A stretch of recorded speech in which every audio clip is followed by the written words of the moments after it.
The Australian Maltese Chamber of Commerce welcomes new members. For more details, visit their website amcc.org.au.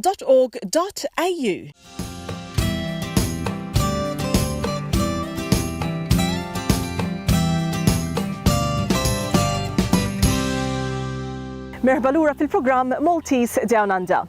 Fit-taqsima li jmiss il-kollega tiegħi Mark Avellino ser jitkellem ma' Joe Borg dwar l-istorja tal-immigrazzjoni tiegħu u l-ħajja ta' intraprenditur Malti fl-Awstralja. Our guest today is Joe Borg, who is actually one of our sponsors.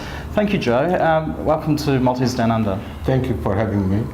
Joe, can you tell us a little bit about your migration story? Migration, I came here to Australia in 1973. By the last, the trip was through Galilei by boat. But yeah, I still remember vividly leaving the harbour, the Maltese harbour. It hurts. What was the sort of reason to leave home and relocate to Australia? I was always adventurous. I wouldn't hesitate to take a challenge. So, you know, when you made that decision to leave and then you arrived here, did you have somebody sponsor you in Australia? I had, first time I stopped in Sydney, right? I had my sister there. That's the only siblings, the only family that I had. I had cousins and that, but that's as an immediate family. And where she lived, I wanted to go back as soon as possible. She lived really in the sticks. Really? Oh. It was Schofields where she lived. Sorry, nothing wrong with Schofields. It's worth a lot of money now. Yeah. Right? But yes, that's where I went. And I remember 4 o'clock in the morning going to the train with my legs up my back to get to the station as soon as possible. To tell you the truth, I was worried, yeah? It's a new country to me. Yeah. Yeah. Did you speak English when you arrived here? Yeah, well, I was educated, right?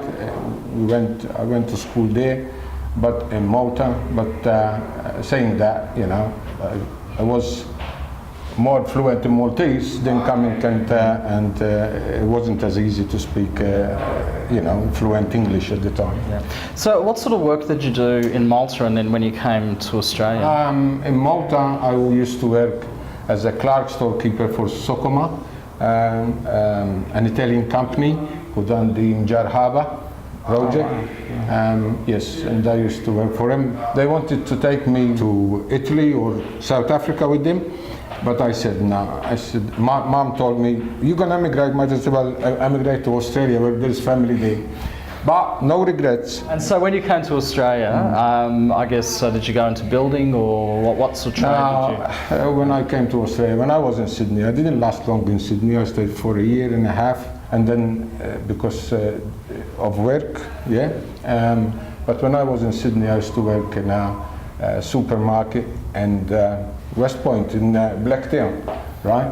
And then I had an application at the bank at, well, it is Westpac now, yeah. Right? And I got accepted, but my sister said, you're not gonna make any money there, you know? She goes to me, you better get real work. And that's what I did. I listened to her for another 6 months or so, yeah. And then I came to Melbourne. I stayed with my auntie Christina in Flemington. And started in what they call it with my cousins at Southern Press. Ah, yeah. Okay. Yeah, they used to do the TV Week and all that. Yeah. I've done 9 years there. I always lasted quite a bit. Yeah. And then after that, finished up still in printing for another 9 years in another different company, Macpherson's Printing. Yeah. And now I'm real estate. Yeah, wow. So that's a large transition from becoming an immigrant, arriving in the country, landing on your feet with family, and then building up a career. What drove you to keep changing and getting to real estate? Well, real estate I always loved. Okay, it wasn't me. I used to when I used to work in printing, right? We used to do all these property guides, we call them, for for real estate agents, and I always flicking personally and because I love it, you know. And yes, I said one day when I'm on my 2 feet, I'm gonna do that, and that's what I do.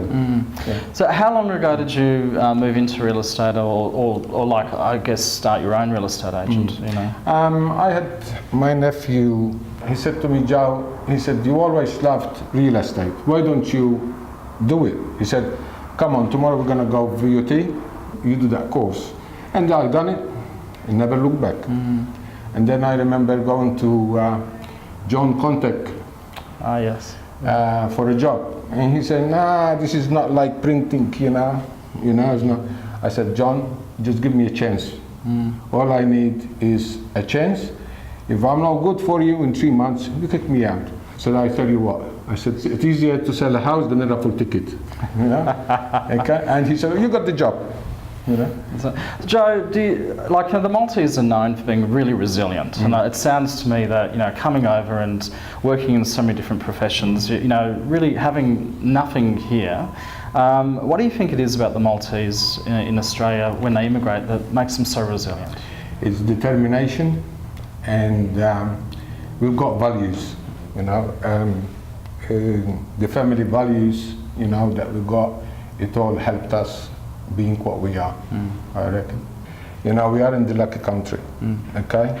All right, and we should appreciate that, right? And nothing is going to take that out, you know. I can tell you, you know, you can do it anytime, anywhere. If you love what you're going to do, you'll be successful.